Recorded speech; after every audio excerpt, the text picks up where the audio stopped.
ಕರ್ನಾಟಕ ರಾಜ್ಯ ದಲಿತ ಸಂಘರ್ಷ ಸಮಿತಿ ಅಥಣಿ ವತಿಯಿಂದ ಅಧಿಕಾರಿಗಳಿಗೆ ಹಾಗೂ ಕ್ರೀಡಾಪಟುಗೆ ಸನ್ಮಾನ.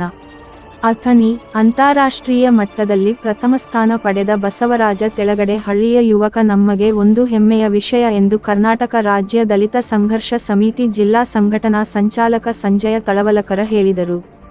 ಅವರು ಅಥಣಿ ಪ್ರವಾಸಿ ಮಂದಿರದಲ್ಲಿ ಕರ್ನಾಟಕ ರಾಜ್ಯ ದಲಿತ ಸಂಘರ್ಷ ಸಮಿತಿ ಅಥಣಿ ವತಿಯಿಂದ ಸನ್ಮಾನ ಮಾಡಿ ಹಳ್ಳಿ ಪ್ರತಿಭೆಯನ್ನು ಅಧಿಕಾರಿಗಳನ್ನು ಗುರುತಿಸಿ ಇಂದು ಸಂಘಟನೆ ಪರವಾಗಿ ಸನ್ಮಾನ ಮಾಡಿದ್ದಕ್ಕೆ ಧನ್ಯವಾದಗಳು ಹೇಳಿದರು.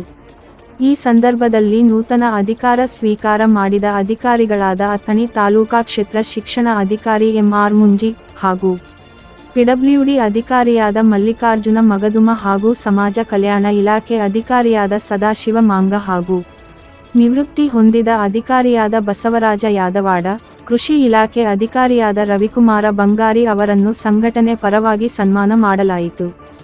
ಈ ಸಂದರ್ಭದಲ್ಲಿ ಅಥಣಿ ತಾಲೂಕಾ ಸಂಚಾಲಕ ರವಿ ಕಾಂಬಳೆ, ಜಿಲ್ಲಾ ಸಂಘಟನೆ ಸಂಚಾಲಕ ಮಚ್ಚೌದ್ರ ಖಾವಡೇಕರ, ಕುಮಾರ ಬನಸೋಡೆ, ಹಿಂದುಳಿದ ಸಂಚಾಲಕ ಅಶೋಕ ಚೌಗಲ, ರಾಜು ಪರ್ನಾಕರ, ಪಂಡಿತ ಕಾಂಬಳೆ, ವಿಲಾಸ ಕಾಂಬಳೆ, ಪಾಂಡು ಕಾಂಬಳೆ, ಗೊರಖನಾಥ ಭಂಡಾರೆ, ಮಹಾಂತೇಶ ಬನಸೋಡೆ, ಅಪ್ಪಸಾಬ ಪವಾರ, ರಮೇಶ ತಳಕೇರಿ, ಹಣಮಂತ ಮದಾಳೆ, ಚಂದು ಬನಸೋಡೆ, ಅಮರ ಕಾಂಬಳೆ, ದತ್ತು ಕಾಂಬಳೆ, ತಮ್ಮಣ್ಣ ಶೇಡಬಾಳೆ, ತುಕಾರಾಮ ಭಜೇಂತ್ರಿ, ಮಹಾಂತೇಶ ಕಾಂಬಳೆ, ಅರುಣ್ ವಾಘಮಾರೆ, ಧನಪಾಲ ಕಾಂಬಳೆ, ಅಶೋಕ ಗೇರಡಿ ಇತರರು ಇದ್ದರು.